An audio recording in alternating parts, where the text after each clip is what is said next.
టీవీకి నమస్కారాలు. అదేవిధంగా ఈరోజు ఏదైతే జడ్జిమెంట్ కొరకు చాలామంది చాలా రకాల ఆశలతో ఉన్నారు.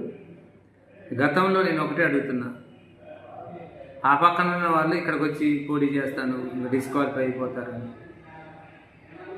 ఇప్పుడు గతంలో కాంగ్రెస్ పార్టీ నమ్ముకొని బీఆర్ఎస్ పార్టీకి వెళ్ళే నాయకులు చాలామంది ఉన్నారు.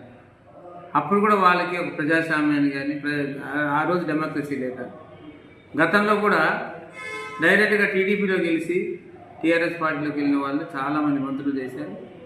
కాంగ్రెస్ పార్టీలో గెలిచి టీఆర్ఎస్ పార్టీలోకి వెళ్ళిన వాళ్ళు మంత్రులు చేశారు. ఇప్పుడు ఆ రోజు ప్రజాస్వామ్యం లేదా, ఈరోజు చాలామంది ప్రజాస్వామ్యం ఉంది, ప్రజాస్వామ్యం పోయి అవుతుంది అంటున్నారు. ఆ రోజు వాళ్ళు ఏదైతే అభివృద్ధి కొరకు వెళ్తున్నాం, ప్రజలు నా నియోజకవర్గం అభివృద్ధి కొరకు వెళ్తున్నాం అన్నది ఇప్పుడు మేము చేసింది కూడా అభివృద్ధి కొరకే వెళ్ళాం. మాకు ప్రజలు ఉన్నారు. మా నియోజకవర్గాన్ని టీఆర్ఎస్ ప్రభుత్వం వచ్చిన తర్వాత ఒక చెట్ట మట్టి కూడా వేయలే.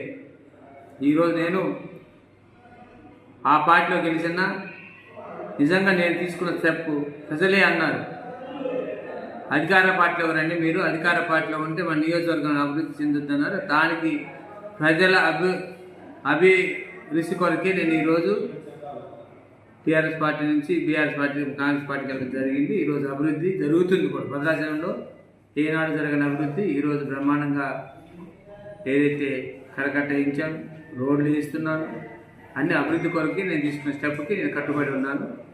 ఈరోజు ఏ డెసిషన్ కానీ నేను సిద్ధంగా ఉన్నాను చెప్పడానికి మీకు మనవి చేస్తున్నాను. Thank you.